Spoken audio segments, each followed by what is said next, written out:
before our wedding, my fiancé successfully got pregnant using my brother's frozen embryo. She posted the pregnancy test results on social media with the fortunate to let our love continue in another way, my brother commented below. Meeting you is my greatest luck, my mother quickly added. Thank you for your hard work, Jocelyn White. Oscar Jones should put that apartment solely in your name. Congratulations. My fiancé immediately called to berate me. Your brother can't have children anymore. It's just one child and the baby still carries your Jones family bloodline. How can you be so petty as his older brother? I chuckled softly and casually dialed a number. The person on the other end went silent for a moment, then erupted in jubilation. Really? You finally came around. I'll book my flight back right now. No backing out now. I'll see you at the registry office next week, honey. That last coquettish honey caught me off guard, making even the tips of my ears inexplicably warm. The slight regret I felt about being too impulsive instantly vanished. Perhaps this was for the best. Meanwhile, my fiancée, Jocelyn, updated her Facebook again.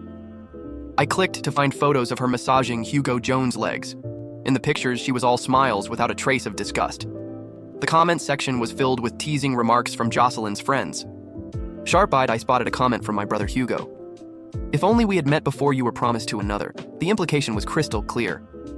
Jocelyn showed no restraint in her. It's never too late to follow your heart. Below, Jocelyn's girlfriends chimed in with more teasing and congratulations. I used to think I wasn't good enough, but now I realize it was simply because they all knew Jocelyn's heart belonged to Hugo. My heart throbbed with pain. I felt like a complete fool. Just then, I received test results from the hospital. They showed a tumor in my stomach with risk of malignancy, requiring immediate surgery. After much hesitation, I called Jocelyn. Could you come to the hospital tomorrow? I need surgery. Before I could finish, Jocelyn impatiently cut me off. Oscar, aren't you being a total pain? Just because I'm pregnant with your brother's child? Making up stories about needing surgery to get attention. How pathetic for a grown man to use such tactics. Do you know that because of your comment, Hugo feels so guilty he's depressed? He's your own brother. Can't you be more generous and treat his child as your own? I'm busy comforting Hugo. You're not dying, so stop bothering me or the wedding is off. She hung up furiously, giving me no chance to explain. I let out a bitter laugh, having lost count of how many times she'd threatened to call off our wedding. Whenever I showed the slightest disapproval of her relationship with Hugo, she would use our marriage as leverage, especially after Hugo's car accident that left his legs disabled. But the truth was, Hugo had the accident while pretending to deliver medicine to me when he was actually sneaking off to meet her, while I was working myself to exhaustion to buy her dream house and give her a better life. Drinking until I suffered severe stomach bleeding and collapsed, she was secretly dating my own brother under the pretense of taking care of me. The next day, I went to the hospital alone. The surgery went relatively well. I stayed in the hospital for 3 days before the doctor said I could go home to recover. During this time, neither my mother nor Jocelyn sent me a single call or text message. After being discharged, I boarded the bus home. As we passed through the university district, memories of Jocelyn and me flooded back. Back then, she was full of youthful energy and boldness, even confessing her feelings for me in front of the entire school. Despite my repeated rejections, she never lost, showing me affection I'd never experienced before. During our senior year at Christmas, her father was defrauded of his business funds and fell seriously ill. Their once privileged family was suddenly drowning in debt. During that period, I worked internships by day and part-time jobs by night, not only comforting her exhausted mind and body, but also supporting both of us financially. That's when my stomach problems began. I got off the bus and arrived home. As soon as I pushed open the door, the scene before me left me utterly shocked and horrified. Our carefully decorated wedding home was in complete disarray. Through the open bedroom door, I saw Hugo sitting on my bed while Jocelyn crouched beside him, coaxing him to take medicine. My mother lounged carelessly on my new sofa. The cushion I'd specially selected, printed with a photo of Jocelyn and me, had been torn to shreds by Hugo's dog, with stuffing spilling out everywhere. Seeing me return, my mother merely glanced at me, snorted, and said, "Jocelyn is carrying a Jones family child. I thought this apartment of yours was quite nice. It was meant to be your marital home anyway. So I let Jocelyn and Hugo move in together. This is my wedding home. What right does he have to live here?" I looked at Hugo, who was hiding behind Jocelyn with smug eyes, and took a deep breath before saying, "Besides, I no longer plan to marry Jocelyn." Before I could finish, my mother rushed over, grabbed my arm, and started hitting me. "I'll kill you, you ungrateful wretch. Hugo is your own brother. He broke his leg because of you. What's wrong with letting him stay in your apartment? If you ask me, you should just transfer the deed to him. Besides, Jocelyn is now carrying Hugo's child. Of course, the baby's father and mother should live together. As for you contributing nothing all day, how do you expect to support Jocelyn and Hugo's child? Since childhood, my mother never liked me. When she was pregnant with me, my father had an affair. After I was born, she directed all her resentment toward me, though none of it was my fault. As a child, I still craved maternal love, striving for top grades, handling all household chores, saving money to buy her gifts, carefully trying to please her. Later, when I told her about my plans to get married, her first reaction was to make it clear I shouldn't expect her to provide any dowry or wedding gifts, let alone help with buying a house. She even handed me an account book telling me to repay everything once I had money. The book recorded every expense spent on me since childhood, down to erasers costing mere pennies. Taking a deep breath, I looked at the three people in my birth mother, my brother, and the woman I had planned to spend my life with. My mind had never been clearer. Hugo, you know perfectly well how your leg was broken. Hugo's eyes darted away for a moment. I turned to Jocelyn. If you didn't hear me clearly on the phone, let me say it again. I'm letting you and Hugo be together. This wedding is off for good. The room suddenly fell silent, and the expressions on the three faces weren't pale. Rosalind's face showed a rare hint of panic as she walked toward me, seemingly wanting to explain something. Just then, my phone rang. I pulled it out and saw a reminder text from the Civil Affairs Bureau about our appointment tomorrow morning at 8 to get our marriage certificate. I was stunned for a moment before remembering it was Susan Hall. We hadn't contacted each other since that phone call.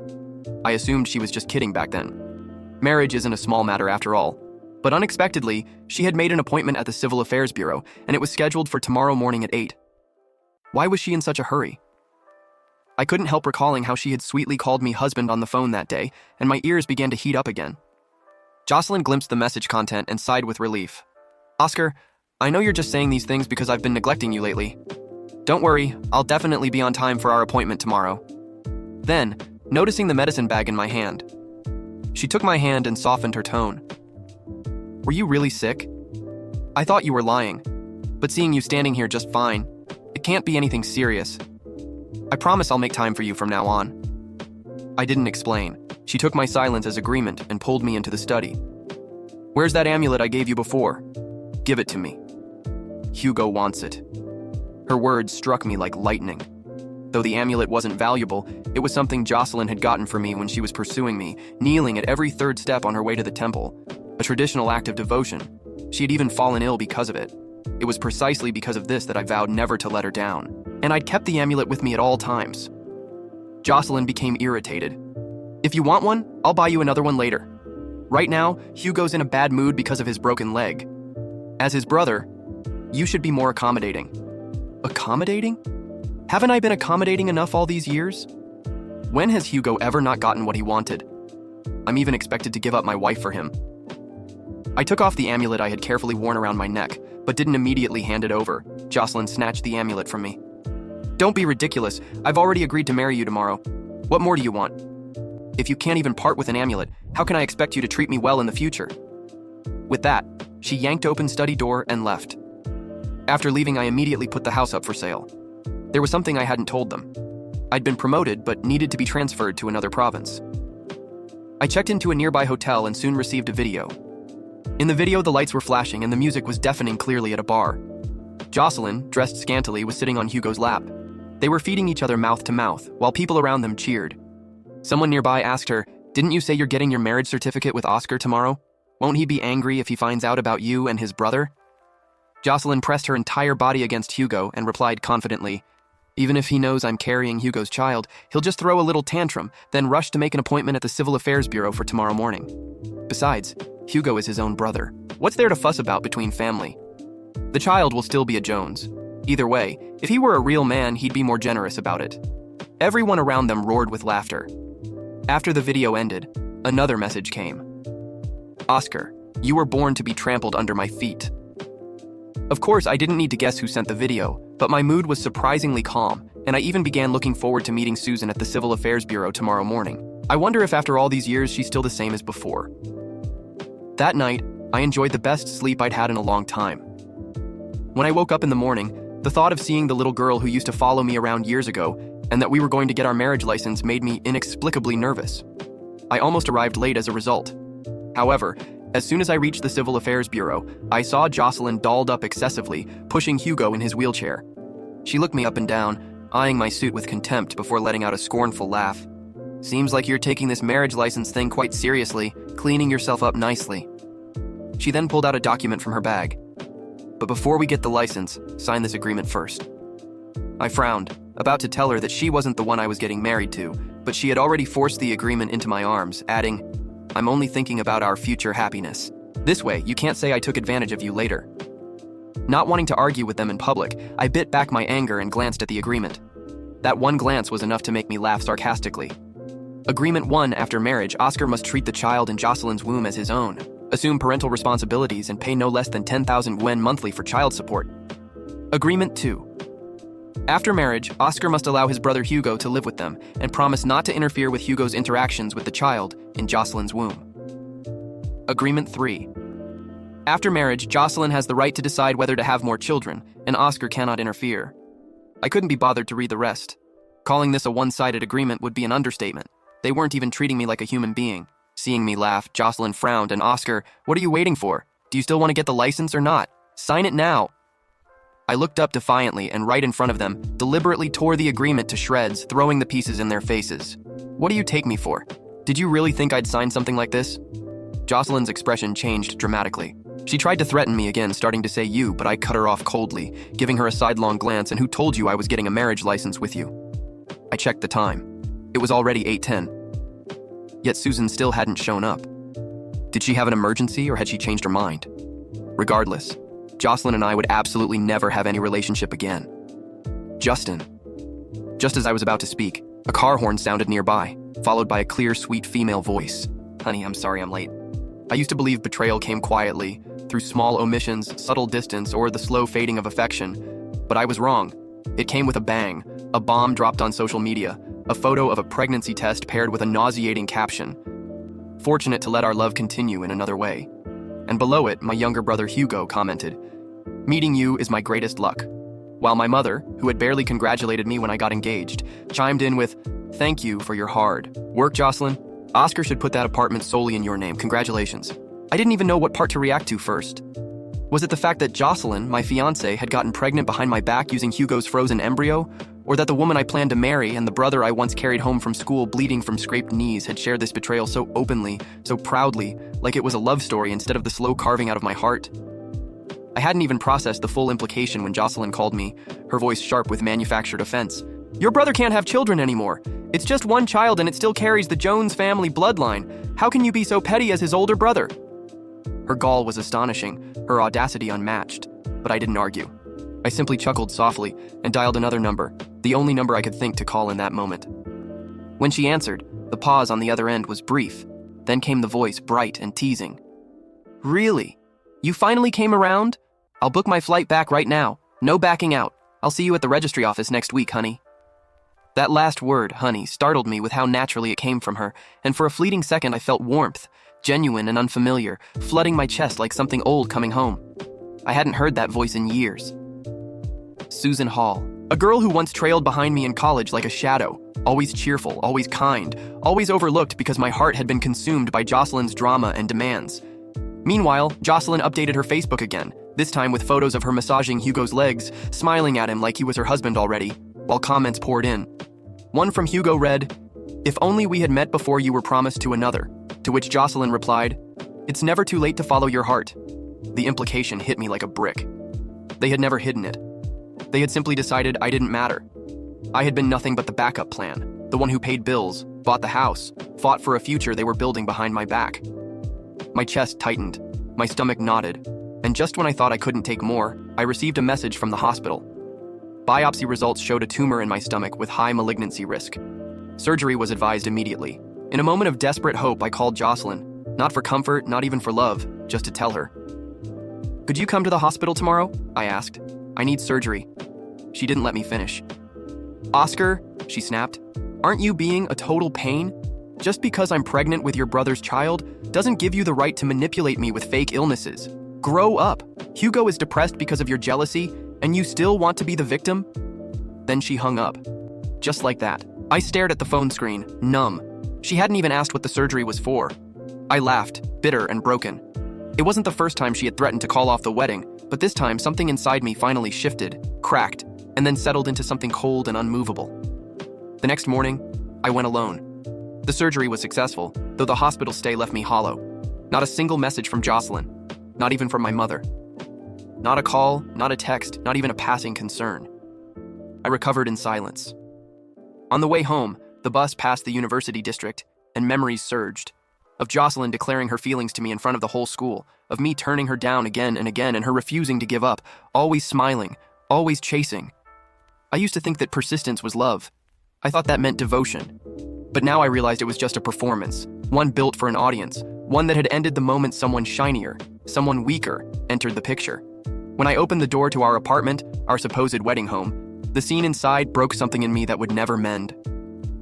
Hugo was sitting on my bed. Jocelyn was crouched beside him, feeding him pills.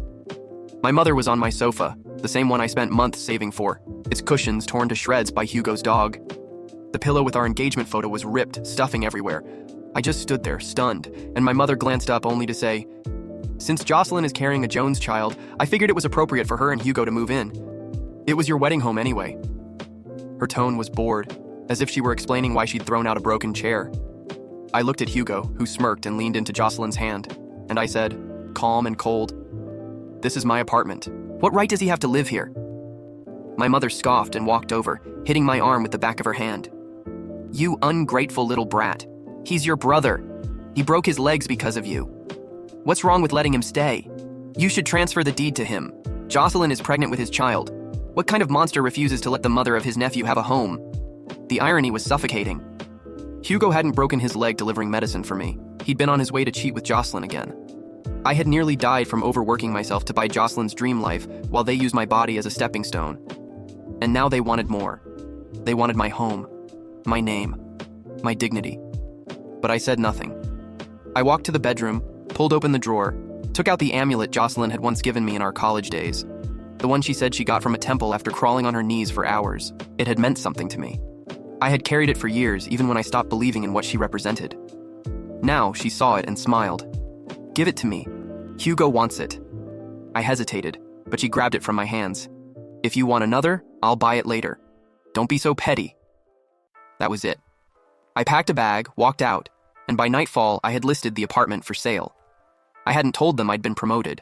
I hadn't told them I'd been offered a position in another province. That was my card. And while I rested in a hotel, my phone lit up again, this time with a video. Jocelyn and Hugo in a nightclub feeding each other shots, kissing in front of everyone, while someone off camera shouted, "Didn't you say you were getting your marriage certificate tomorrow with Oscar?" Jocelyn laughed and pressed against Hugo.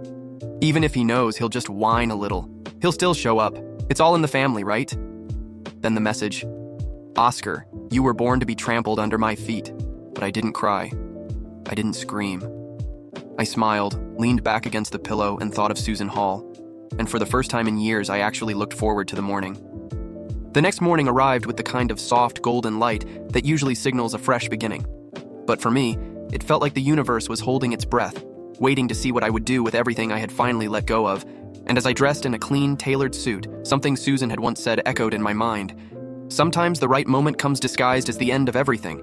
I arrived at the Civil Affairs Bureau 10 minutes early, heart steady, breath even, unsure if Susan would actually show, but ready either way to face whatever came next. Not for closure, but for rebirth.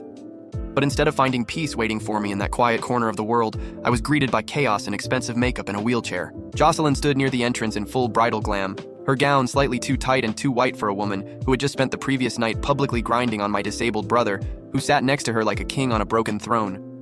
She saw me and sneered, eyes flicking over my outfit like it offended her. "Well, well," she drawled, "you cleaned up nicely. You're really going to go through with it, huh? Getting our marriage license today?" Before I could correct her, she shoved a folder into my hands. "Read this first," she added sweetly, "just to avoid misunderstandings. I'm only thinking of our future, you know?" I opened the file out of reflex and skimmed the so-called agreement, if it could even be called that. It was a list of conditions that would make a dictator blush. Clause 1. After marriage, I was to treat the child in Jocelyn's womb as my own, assume full financial and emotional responsibility, and pay no less than 10,000 yuan a month in child support. Clause 2. I was to allow Hugo to move in with us permanently and never object to his involvement in raising the child. Clause 3. Jocelyn alone would decide whether we had more children, and I would have no say. I stopped reading. I laughed, not because it was funny, but because the absurdity of it all finally tipped the scales from pain into disbelief. She actually thought I would sign this. Jocelyn crossed her arms and narrowed her eyes. "What's so funny?" she asked, her voice already sliding toward threat. "Do you want to marry me or not?" I looked up calmly and tore the agreement into strips, letting them fall like confetti at her feet. "You really thought I came here for you?" I said, my tone dry. "You thought I'd look at this circus and still sign myself into a lifetime of humiliation?" Her face twisted. "You said you'd marry me," she snapped. "You made the appointment." "I made no such promise," I said. "And even if I had, after last night's performance, any contract between us would have been void the moment you shoved your tongue down my brother's throat." Her face went pale. She glanced at Hugo, who was now awkwardly adjusting himself in the chair. "We were just drinking," he mumbled. "Don't make a big deal out of it." "Don't make a big deal?" I repeated, raising an eyebrow. "You're sitting in the home I paid for, planning to raise a child you conceived with my fiancé using my family name, and now you want me to bankroll the fantasy while you two play house? What kind of fool do you take me for?" Jocelyn stepped forward, her voice dropping to a hiss. "Oscar, calm down. People are watching. You're just upset, I understand, but let's not embarrass each other." "You mean, let's not embarrass you," I replied, my voice rising just enough to draw a few glances from the surrounding crowd. "But guess what? I'm done protecting your reputation.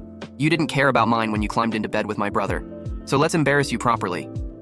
She flinched, but before she could respond, I heard the honk of a horn. A sleek white car pulled up to the curb, and out stepped a woman in a soft pink dress, heels clicking against the pavement, hair pulled into a loose braid, and a familiar warmth behind her smile. "Honey!" she called out, voice clear. "I'm so sorry I'm late." Susan Hall, the girl from my past, the only one who had ever looked at me like I was more than a shadow in someone else's drama. She walked straight to me, ignoring Jocelyn completely, and slipped her arm into mine. "I brought the paperwork," she added, lifting a small envelope with our IDs and the printed appointment confirmation. Jocelyn's jaw dropped. "Who the hell is she?" she demanded. Susan gave her a sidelong glance. "I'm Oscar's fiancé," she said simply. "We're getting our marriage license today." "That's not possible," Jocelyn snapped, stepping in front of us. "He was supposed to marry me!" Susan laughed, not cruelly, but gently, like someone watching a child throw a tantrum in public. "You must be confused," she said, "because from what I've seen, you're already playing house with someone else." Hugo, who had remained silent up until now, tried to intervene. "Oscar, come on, don't do this. She's just a rebound. You can't seriously—" "Enough," I interrupted, my voice cold. "You two already destroyed everything that ever tied us together. You desecrated the home I built, the love I gave, and the name I carried. There's nothing left for either of you to take." Jocelyn's expression shifted from shock to fury. "You can't walk away from this. We're family." "You're right," I said, "which is why I already submitted paperwork to remove my name from any responsibility tied to the child you're carrying. Hugo can have full paternity. The Jones name will not be inherited through betrayal." The silence that followed was absolute. Jocelyn stepped back, blinking rapidly. Hugo looked like he wanted to sink through the floor. Susan squeezed my arm gently. "Ready?" she asked. I nodded, and together we walked toward the entrance of the Civil Affairs Bureau, leaving the ghosts of everything that had broken me behind on the pavement. As Susan and I stepped into the Civil Affairs Bureau, the heavy glass doors seemed to close not just on the chaos outside, but on years of emotional poverty, betrayal, and pain I had pretended not to feel. And in that moment, her fingers lightly interlaced with mine, her warmth steady and real. I understood that healing didn't always come from revenge or loud declarations, but sometimes from a quiet shift, a decisive step in a new direction where love wasn't bartered, conditional, or disguised. As obligation. The clerk looked up, briefly puzzled at the bridal pair that had just stormed out and the new one entering, but professionalism returned to her face as she asked for our documents. Susan handed over the envelope, her expression radiant and calm, and as I signed beside her, I realized I hadn't trembled once. No anger, no doubt, no fear, just finality and freedom. We took our photo, me in a dark navy suit, her in soft rose pink, and for the first time in years, I smiled like I meant it. Outside, however, the storm I left behind hadn't settled. Jocelyn, still in her overly bridal ensemble, stood with Hugo, surrounded now by passers-by recording on their phones. Apparently, a journalist who had come to document a controversial marriage between two brothers and one woman had caught every word of our confrontation, and it was already trending. A headline blinked across someone's screen. Betrayed groom marries childhood sweetheart at registry, while ex-fiancé demands child support for brother's baby. Susan noticed too. "Do you want to say something?" she asked quietly, eyes flicking toward the gathering crowd. "No," I replied. "They've said enough for all of us." But fate had one final card to play. As we walked down the steps, cameras clicked and someone shouted, "Oscar, any comment on Jocelyn's allegations that you abandoned her during pregnancy?" I paused only for a moment, then turned slowly. My voice was calm, clear. clear, and for the first time, unapologetically, mine. "There's no child," I said. "Only an arrangement between two people who used my name until it no longer served them. I wish them peace, but they will not carry my legacy." Jocelyn's mouth opened, then closed. She looked at Hugo, who suddenly seemed so small, sunken in his chair, his bravado deflated. "You'll regret this," she hissed under her breath. "No," I said. "I already did. That's why I'm done." As Susan and I reached the car, she opened the door for me before circling to the driver's seat herself. "Do you still want to go to the lake?" she asked, starting the engine. "That little quiet place you used to tell me about?" I smiled. More than ever. As the city faded behind us, I watched the buildings disappear in the rearview mirror, symbols of everything I had tried to build with people who only ever intended to destroy me. Beside me now sat someone who had waited, not out of weakness, but out of a strength I hadn't appreciated until now. At the lake, the afternoon sun painted the water in soft gold, and Susan spread out a blanket like she'd done 1,000 times in her mind, but maybe only once in reality. We sat together, feet bare in the grass, and she pulled out a small paper bag. "I brought you this," she said, revealing a replica of the amulet Jocelyn had once stolen. "I know it doesn't mean much anymore, but maybe it can mean something new." I took it, turning it over slowly in my hand. "It means everything," I said, "because this time, I choose who puts it around my neck." She smiled, blushing faintly, and in the quiet that followed, filled with birdsong and the wind in the trees, we didn't talk about Hugo or Jocelyn or betrayal. We talked about books, about travel, about our favorite foods, and about how strange it was that sometimes life didn't come full circle, it just finally started moving forward. That night, news of Jocelyn and Hugo's behavior continued to spread, especially after more footage emerged of their bar antics the night before our supposed wedding. Investors pulled out from Hugo's startup. Jocelyn's brand sponsorships collapsed. My mother, who had remained eerily quiet through it all, sent one text. "I was wrong. I'm sorry." I didn't reply. Some apologies come too late, not for lack of forgiveness, but because they no longer serve a purpose. I moved out of the province a week later, accepting the promotion and starting fresh. Susan came with me, not as a side character in someone else's story, but as the main presence in a new one. Together we built a small apartment filled with plants and sun and music, no photos of the past, just memories in the making. One evening I received a final message from an unknown number. It was Jocelyn. "I'm sorry," she wrote. "If I could undo it all, I would. I hope you're happy." I stared at the message for a moment, then deleted it. Happiness isn't found in dragging old pain forward. It's found in who shows up when the pain ends. And Susan, my wife, was already sitting beside me, humming softly to the melody of a future we chose together.